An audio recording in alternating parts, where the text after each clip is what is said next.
Alright, hey guys, so I just saw a video on YouTube about how you absolutely need to have four-wheel drive trucks to be up here in Alaska. No, you don't. You don't need a four-wheel drive truck. It might be nice to have an SUV, but people get around in here in Camrys, people get around in Civics, front-wheel drive Civics, rear-wheel drive Civics. I mean, there's literally, as we're passing, I'm driving in the middle of winter time and there's a Prius cab right there. I mean, you're in a city, you know. The cities, they get plowed, the streets in the middle of the winter time, they go down to asphalt, so there's no kind of crazy, you know, this whole thing, you gotta have four-wheel drive. You don't need to have four-wheel drive. If you want to have a pickup up here, you can have a rear-wheel drive pickup. You're going to have to throw weight in the back over the drive tires. That's the thing. If you're going to be up here, you need to have weight over the drive tires. So if you have a front-wheel drive vehicle, that's better because then you have the engine and transmission on the drive tires. But if you have a rear-wheel drive vehicle, you're going to have to throw a lot of weight in the back of the car. So that way the tires are biting into the ice, because occasionally, let me show you what I mean. Let me just turn into a neighborhood right now. So this is a perfect time of year to explain kind of how bad the roads can get. But most of the time, it's only going to be like that in the neighborhoods, apartments, things like that, right? Give you an idea what you might be driving in. You know, I heard somebody say, well, what about uphill? What about downhill? What about all this and that? It's like, no, you're going to be fine. You'll be fine. So here you go. Here's some glass ice on it. Going to drive onto it, slam my brakes. You'll notice my car takes a bit to stop. And the reason why it takes a bit to stop is because I have studded ice tires. That is important. If you're going to have a two-wheel drive vehicle up here, you're going to have to fork out money for some studded ice tires. The more aggressive the studs, the better. And the reason is because we do get these occasional patches of ice that are just really thick. They have a tendency of getting polished at the intersections where people go and they stop their car, the snow gets packed. And because everybody is stopping and sliding across the top of the ice, you get a really, really polished surface, which is not a problem if you have studded ice tires. If you don't have studded ice tires, then you're gonna slide right on into the intersection and probably have an accident. That happens a lot because people don't like to change their winter tires from their summer tires. They wait till the last minute. With that being said, you shouldn't go out and change your studded ice tires super early when it's coming into wintertime, because driving on the pavement with studs wears down the studs. So you'll wear down the studs in the tires and you'll have to replace the studs, or you'll just have to replace the tires. So that's no fun if, you know. But as far as getting around the city, I drive for work. I use my own vehicle, and it's a front-wheel drive SUV with a very light engine. It's only a 4-cylinder engine, so it's economical and all that, because gas is expensive up here. So yeah, I mean, it's not something. I saw this video and it's like, you're gonna want to pick up and four-wheel drive. I see so many pickups that are four-wheel drive, they get stuck in the snow because they don't have winter tires. I mean, and they're sitting there, these four-wheel drive SUVs, these four-wheel drive pickups, and everybody are stuck in this deep snow. Whenever, you either should just call into work and say, hey boss, sorry, the streets aren't plowed, it's not gonna work out today, see you tomorrow. Or you should just throw on some snow chains. People up here in Alaska typically don't use snow chains. I don't know why. I have a two-wheel drive vehicle and I love my snow chains. I keep them in the front seat, kind of in the wheel well, so that way they're heavy and they're adding a little bit of weight to the front of my vehicle. But yeah, I mean, you can see right now, yeah, there's snow built up everywhere, but the roads themselves are down to pavement. While I talk a little bit more about driving in Alaska, because I've been here for 2 years now, and I drive every single day for about 5 to 6 hours a day, and I've been through 2 of Alaska's snowmageddons, and that's why I say snow chains is a good idea. So I got a little front wheel drive.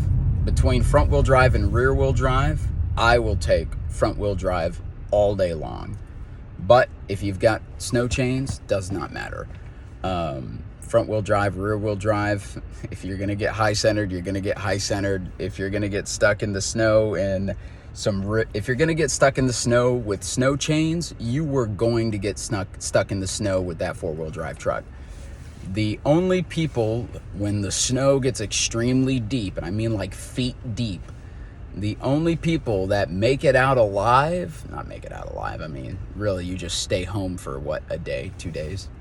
The only people that don't have issues with getting around are people who have these big, super massive dually trucks, F-250s with 8-inch lift kits, and they're super heavy. They have a ton of crap in the back. They have a snow plow in the front.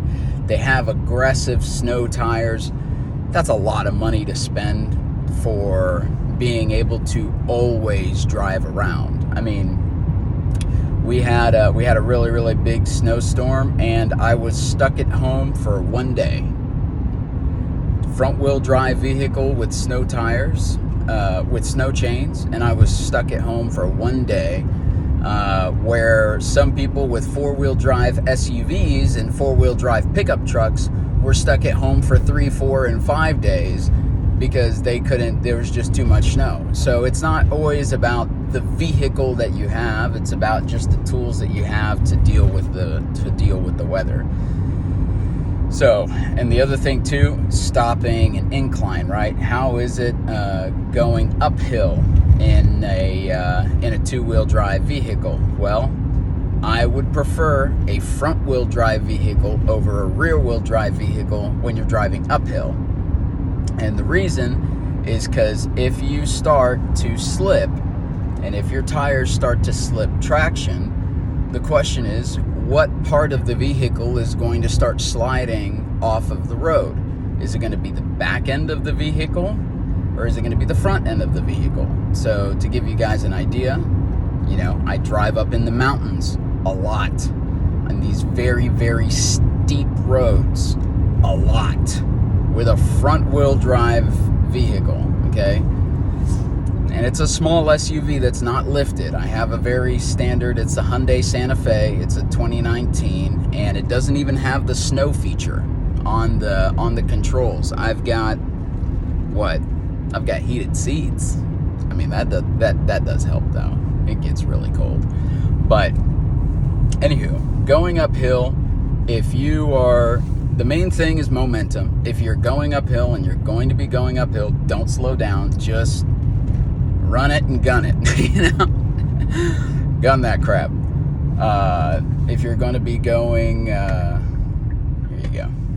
This is a good neighborhood, and it's appropriately named Glacier Street. So this is what your winter driving will look like, you know?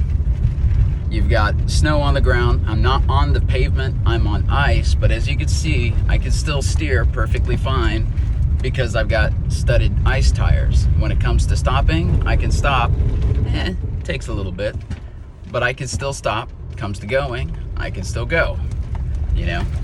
But this is what a lot of your driving's going to be. You can see some of that glass stuff there. Here's an intersection that has a lot of glass ice, so I'll stop here to show you. So see how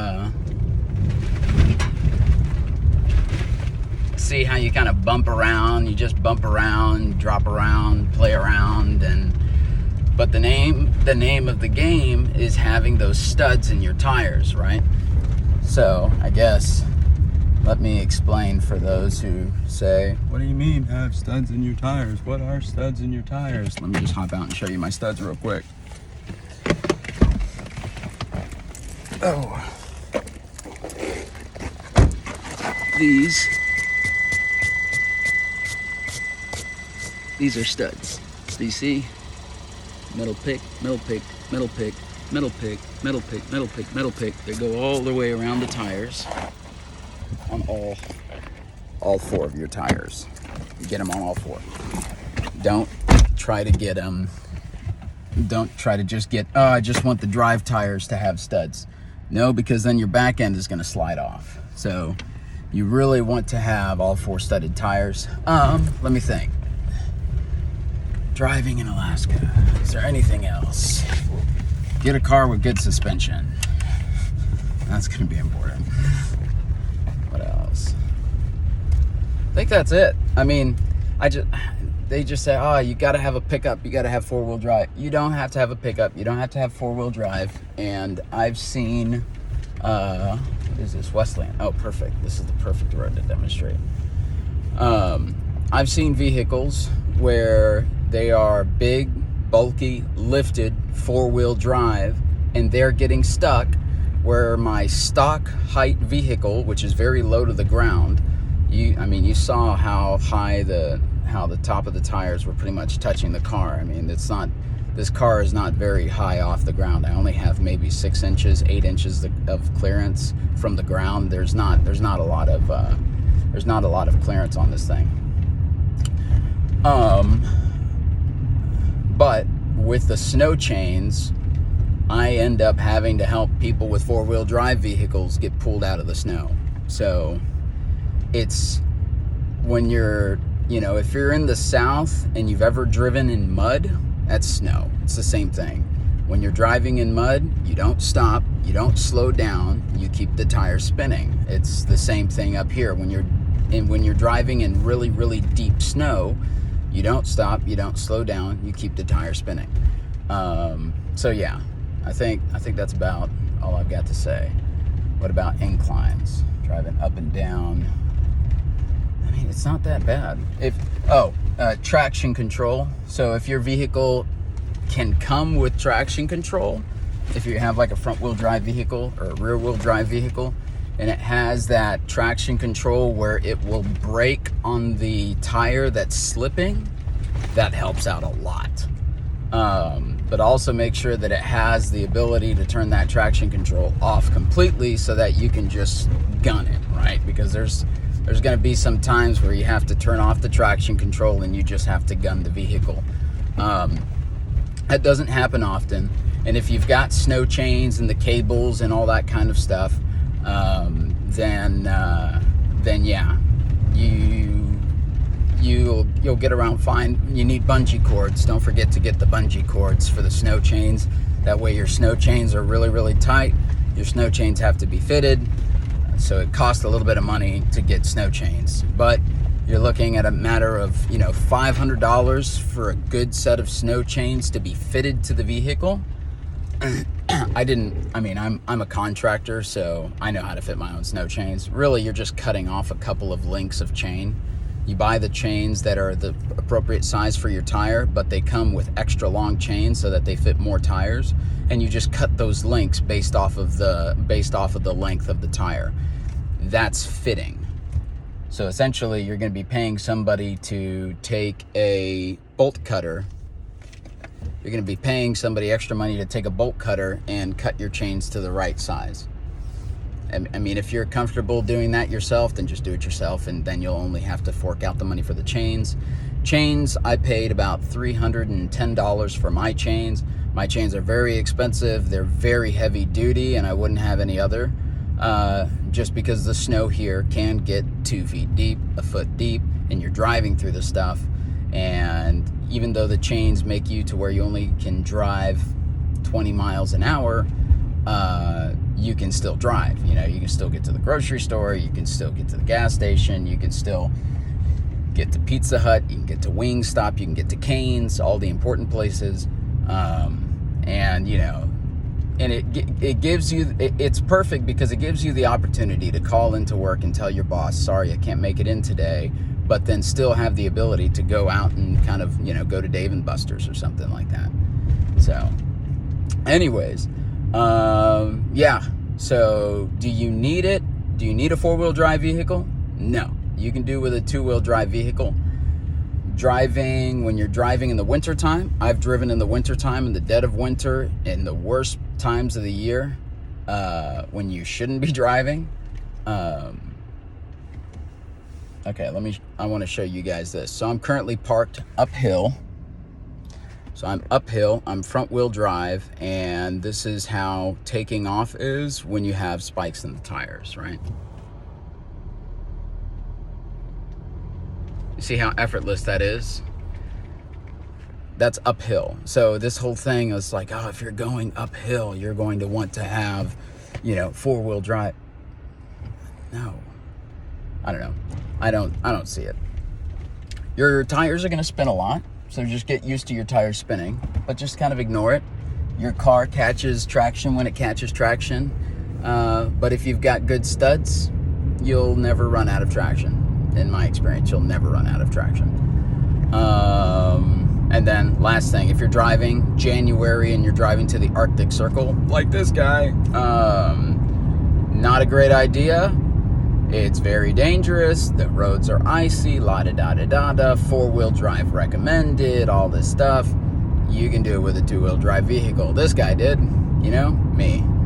That's this guy. But yeah, if you are just, you don't need it. Just get really, really good studded tires, like Nokian Hakkapeliitas.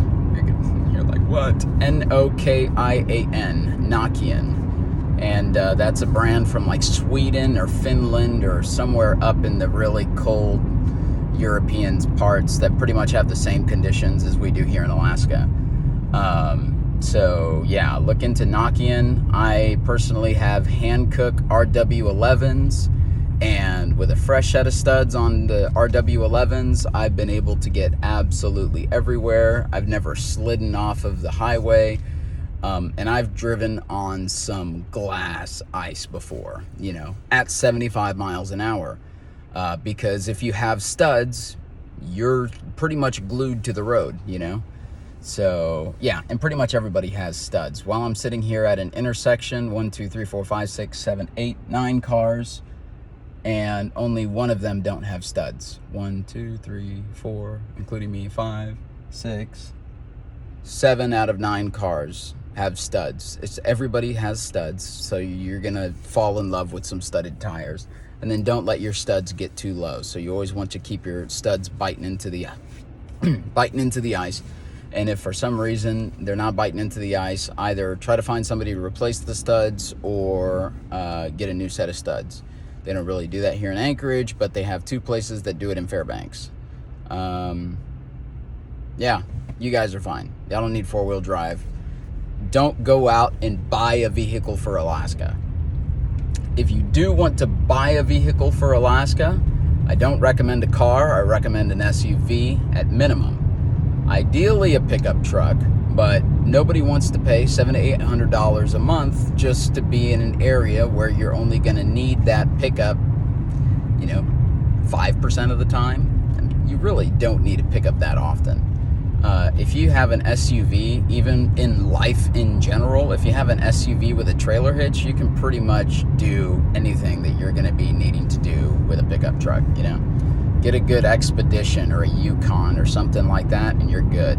Mine is a little small SUV. This is kind of like an Explorer. It's a Santa Fe. It's small. It's not a big SUV, and I get around perfectly fine. So, and I do a lot of mountaineering and skiing and ice climbing and all that kind of stuff, and I drive on all those sketchy roads where it's really the super steep going uphill and it's a little nerve-wracking. And even when you're driving up to the Arctic Circle, you have Beaver Wash, which is just, it's damn near almost vertical, but you hit that thing at 75 miles an hour, and you don't hit it unless you have studded tires. So anyways, I guess the whole 20-minute rant was studs. Have studs, and have fresh studs. I like to change my studs out once every 2 years, but just have studs and you'll be fine.